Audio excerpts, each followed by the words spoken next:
21 and savage. I be in the VIP smoking cabbage.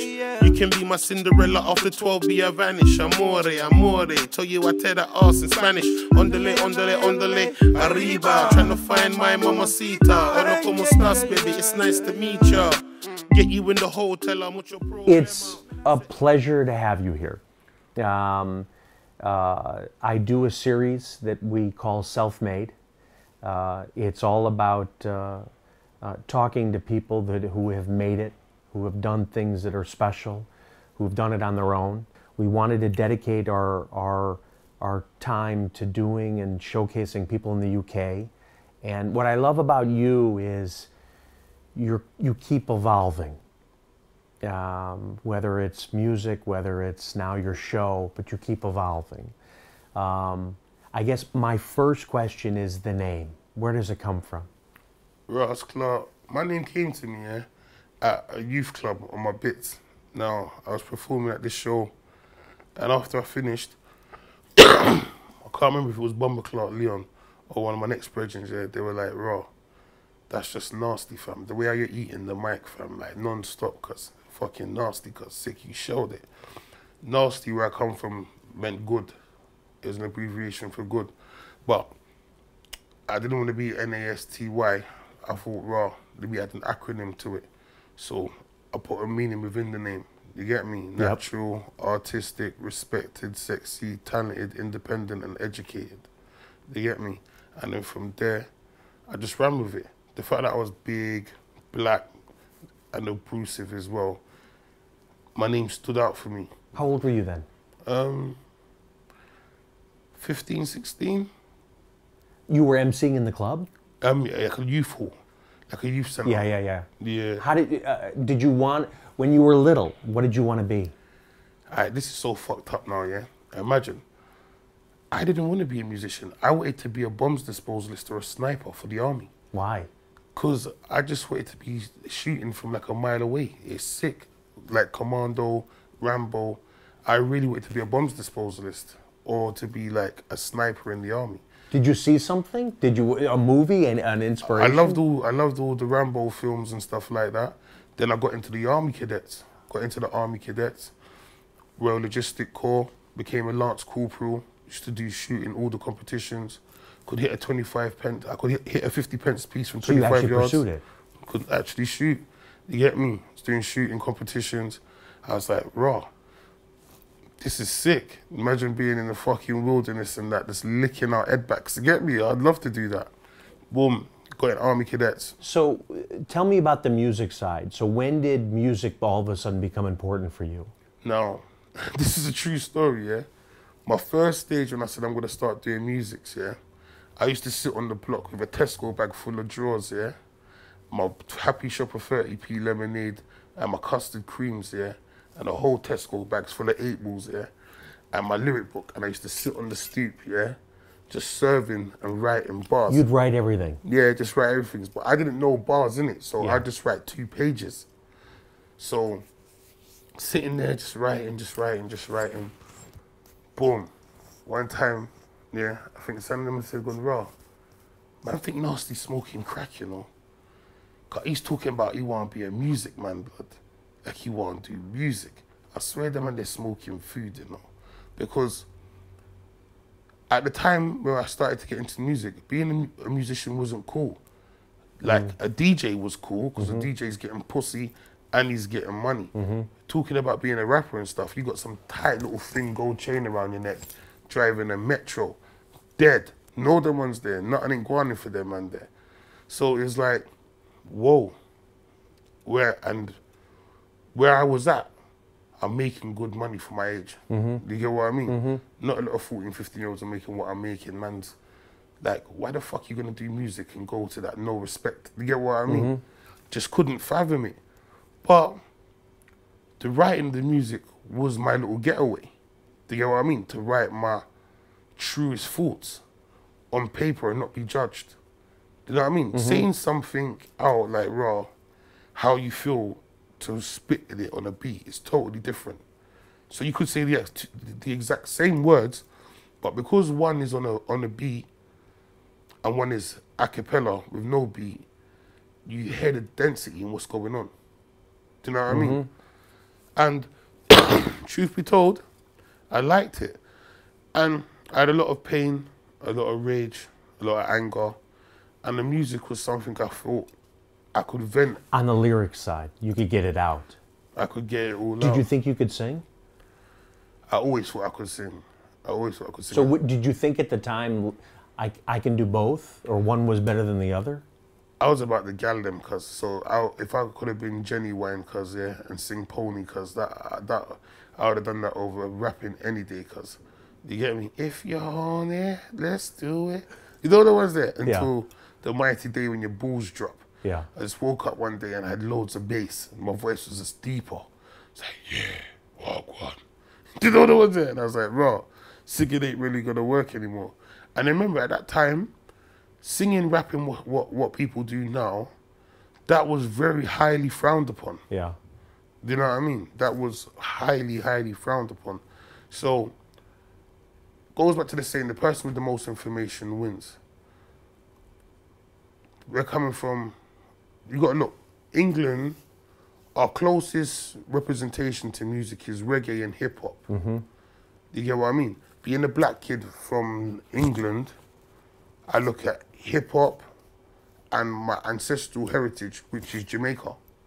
Do you get what I mean? Yep. So, on a normal Sunday where people was watching EastEnders or Coronation Street, one of my aunties or uncles will come back from Jamaica and bought Merciless versus Ninja Man.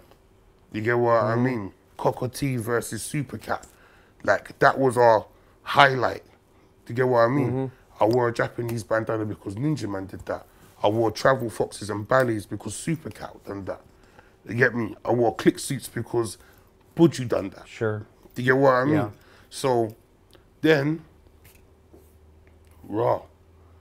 I like jewelry because Biggie had jewelry. Tupac had jewelry.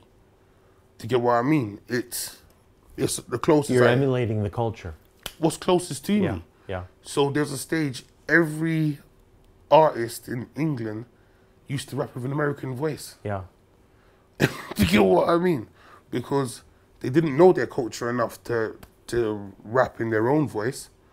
The closest thing what they thought was sick and nice is what we was hearing from America. Yeah. So, a mixture of that with my Jamaican heritage just started to form. What was the first song that you put out that people reacted to? Wow, this guy's... It wasn't even a song. Imagine this now. Going back to my lyric books, of me used to write in 2 pages. My community project called Raw Materials, gave me my first ever deal, which was 10,000 blank CDs. They would print for you? No, what they gave to man. Okay. That's all. They just gave me 10,000 blank CDs. Yeah. My DJ Suicide, did a mixture of all different instrumentals for like 45 minutes. And I rapped all over it. That CD went through Brixton like wildfire. Now that I was doing something what was constructive and half decent, it was a positive recognition more than that guy, them man there. Do you get what I mean? Yeah. Did you think you were only popular in Brixton? Yeah. When did you realize kind of people heard you outside? But for a long time, it was only, remember. Because this is before social media. Yeah. You can't just put a song out. And this is what I'm saying though, but see this, prime example, the way to describe it is, the stuff I was spitting wasn't meant for the world. It's a bit like the Chirac thing. Chief Keef stuff and that wasn't meant for the public. Yeah. It was meant for their own. Yeah. Do you get what I mean? Yeah. So the stuff I'm talking about and the banging what I'm doing in Brixton, my songs was only meant for man in Brixton who's living the life. If you're banging and doing what we're doing, you will know the words what I'm saying. You wouldn't get it. Do you get what I'm trying to say? So it wasn't meant for everyone to get. It was for man who were banging in Brixton. But like anything, if something's good, it will friend out. But then remember, everyone's got family. So I'm from Brixton, but I got cousins in Lewisham. I got cousins all over the place. So have you. So your cousin, who's come to your house, you've told him, right, this is the guy who's popular in my area. He's taken the CD, he's brought it over to North London. The CD's ended up in East London. I'm going to jump straight ahead. How did the show come about? No, boom. So this comes through the music.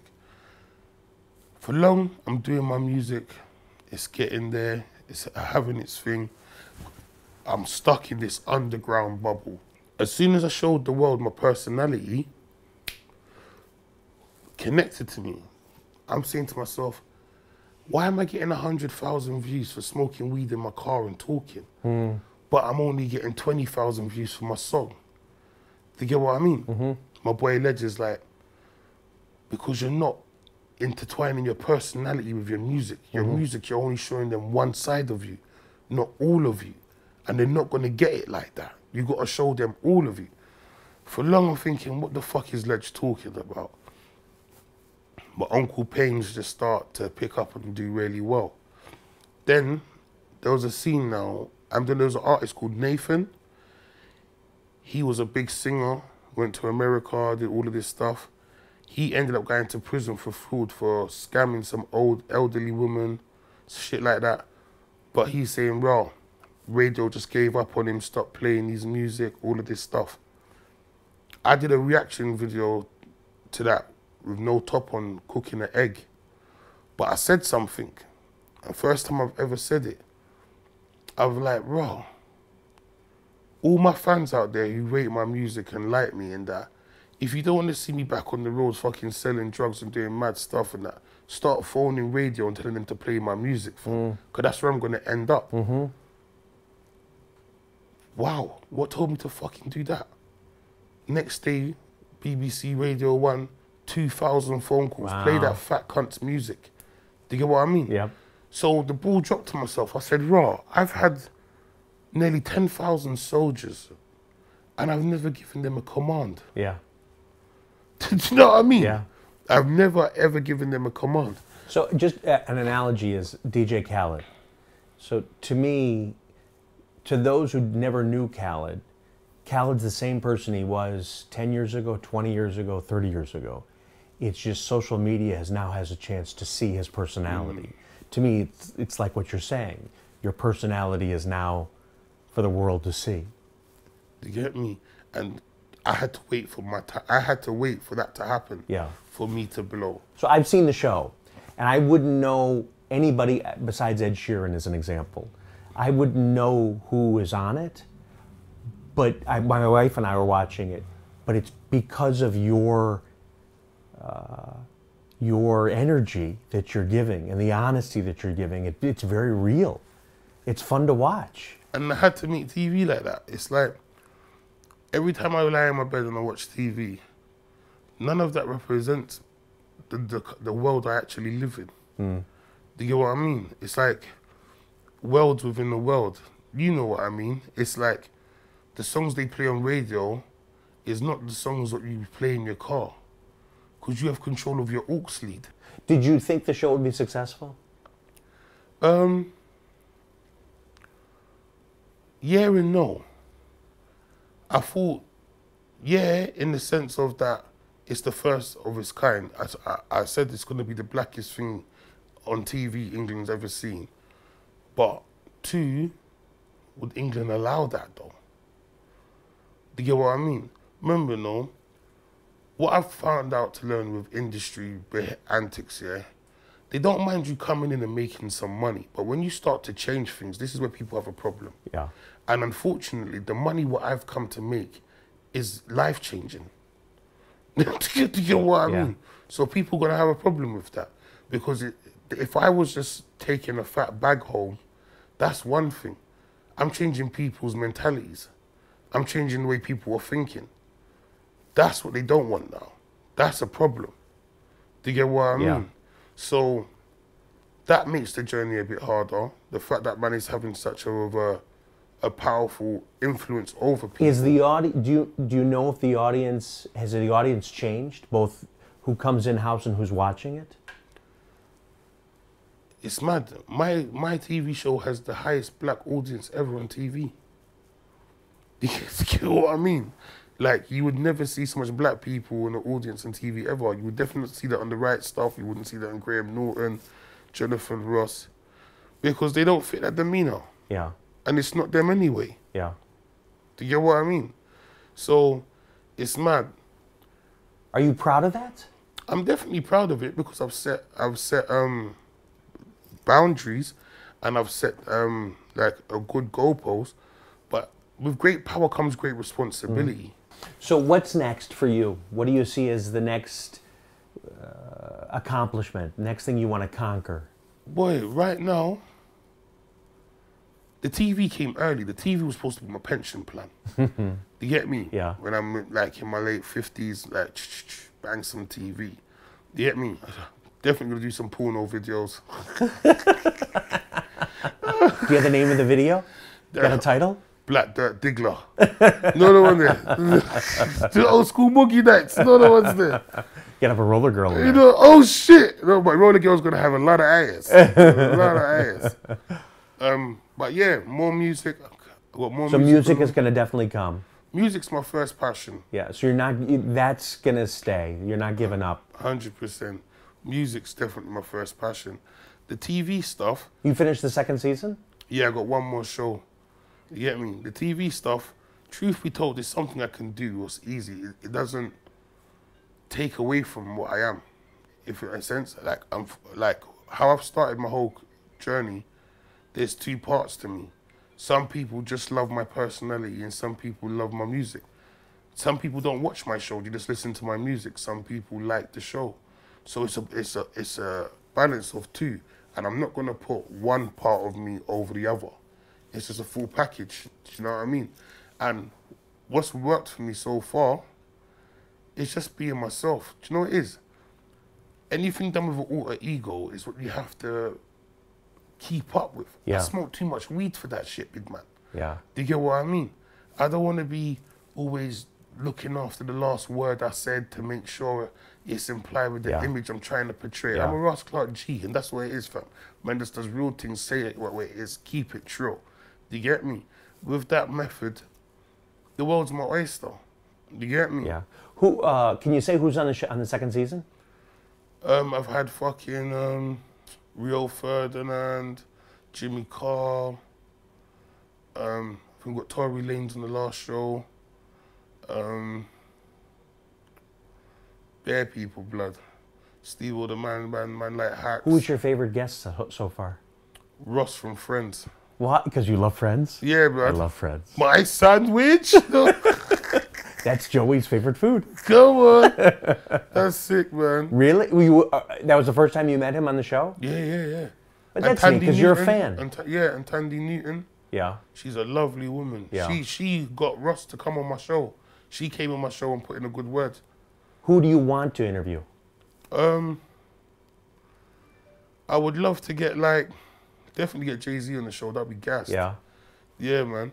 I know someone who'd be so sick as well. Who? Samuel Jackson. Yeah, I agree. I'd love to hear him say motherfucker. Exactly. Read his kid's book too. Yeah. Has he got a kid's book? He's got, isn't it every word he says is motherfucker in it? I think. It's like a kid's book. My G. He's a fucking G. You get me? Yeah. Yeah, man. Right now, life, I want to experience it all, fam. So you were telling me earlier, you're going to do MMA? Yeah, I got my first mixed martial arts fight, hopefully in October. You get me? Can't wait. You train every day you're training? I train 5 days a week. You get me? So whoever you fight, what do they have to look out for? The leg or the kick or the fist?